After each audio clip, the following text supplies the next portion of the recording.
Assalomu alaykum. Birgina shu mahsulot bilan 4 ta kasalingizni davolaysiz.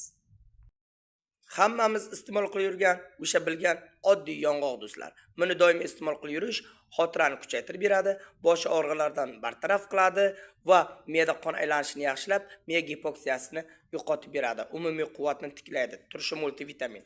Bunisi esa puch qobig'i deymiz-ku, 1 yoki 2 osh qoshiqni 1 litr qaynab turgan suvga solib, idishning og'zini yopib 5-10 daqiqa qaynatamiz va 2 soat damlab qo'yib, ana uni 3 mahal och qoringa iste'mol qilsak, erkaklar va umumiy quvvatni tiklab beradi va asbobni o'stirishga ham yordam beradi.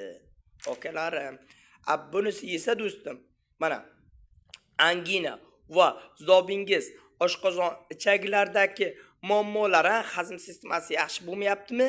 Mana shuni 1 osh qoshiqini 1 litr qaynoq suvga, ya'ni kiptokka damlang yoki qaynatib olib 3-4 mahal iste'mol qilasiz.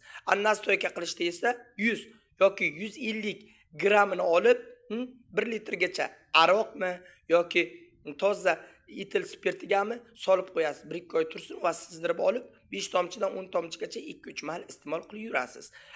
Zaytun yog'iga ham shuncha hissada aralashma tayyorlab, yarim choy qoshiqchadan 2-3 mahal iste'mol qilib yursa bo'ladi. Qarabsizki, Xudo xolasa yuqorida aytib o'tgan barcha kasalliklarni inshaalloh 100% davolash xususiyati bor ekan do'stim. Xullas, foydalaning, bismillah.